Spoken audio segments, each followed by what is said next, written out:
ચૂંટણી ટાણે વડોદરામાં મનપાના વિસલ કૌભાંડનો મુદ્દો ગરમાયો છે। વોર્ડ નંબર 10માં મહિલાઓએ રીલ્સ બનાવીને ભાજપ ઉમેદવારનો વિરોધ કર્યો। મહાનગરપાલિકાના વિસલ ખરીદીમાં થયેલા કૌભાંડ પર રીલ્સમાં ચાપખા મારવામાં આવ્યા। મહિલાઓએ રીલ્સ બનાવી ભાજપ ઉમેદવારોને મત ના આપવા માટે અપીલ કરી છે। ભાજપ ઉમેદવારોના બેનર સામે જ રીલ બનાવીને મહિલાઓએ અનોખો વિરોધ દર્શાવ્યો। મહિલાઓને કૌભાંડ પરની રીલ સોશિયલ મીડિયા પર વાયરલ થઈ રહી છે।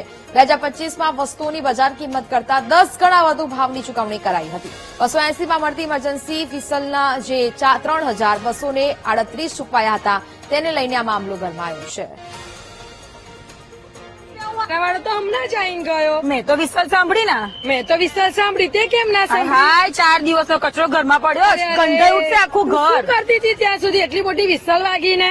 પણ મેં ના સાંભળી વિસલ કેવી વિસલ સાંભળી? મેં તો હું તો સોસાયટીમાં છે ને સંગીત ખુરશી રમીએ તો મોટેથી વિસલ વગાડ મસ્ત વાગે છે। તેવી કઈથી વિસલ લઈ આવી 10 રૂપિયાની બધે બહુ મળે છે। જાને હવે હસતું તા 3500 રૂપિયાની લઈને આવી તને કોને એટલી 3500 ની મોંઘી આપી?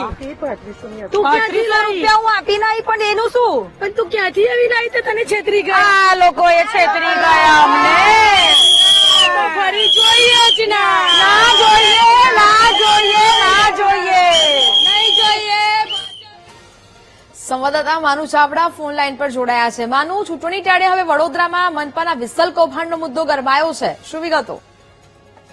નેહા, વડોદરા મહાનગરપાલિકામાં જે વિસલ કૌભાંડ થયું અને 20 રૂપિયાની સિસોટી 3500 રૂપિયામાં ખરીદવામાં આવી હતી, એ કૌભાંડને લઈને હવે અત્યારે ભાજપને ઘેરવામાં આવી રહ્યું છે। પાયલી વિસ્તારની કેટલીક મહિલાઓ છે જેમણે આ રીલ્સ બનાવી છે અને સોશિયલ મીડિયા ઉપર વાયરલ કરી છે। અત્યારે ભાજપના જે વર્તમાન ઉમેદવારો છે વોર્ડ નંબર 10ના, એમના પોસ્ટર સામે આ રીલ્સ બનાવી છે, આમને છેતરી લીધા એમ કહીને આમને ન જોઈએ એવી આ રીલ્સ બનાવી છે ને અત્યારે રીલ્સ જોરદાર સોશિયલ મીડિયામાં વાયરલ થઈ રહી છે। એક બાજુ પ્રચાર પ્રસાર ચાલી રહ્યો છે ત્યારે સોશિયલ મીડિયામાં એકબીજા ઉપર આકરા પ્રહારો કરતા જે વિડીયો છે બનાવવામાં આવી રહ્યા છે અને આ વિડીયો અત્યારે ભારે ચર્ચામાં જોવા મળી રહ્યો છે। જી નેના, બિલકુલ માનુ, જાણકારી બદલ આપનો આભાર। તો વોર્ડ નંબર 10ની મહિલાઓએ આ રીલ્સ બનાવીને વાયરલ કરી છે। 280માં મળતી ઇમરજન્સી વિલ્સના 3238 રૂપિયા ચૂકવાયા હતા અને હવે તેને લઈને આ મામલો ગરમાયો છે।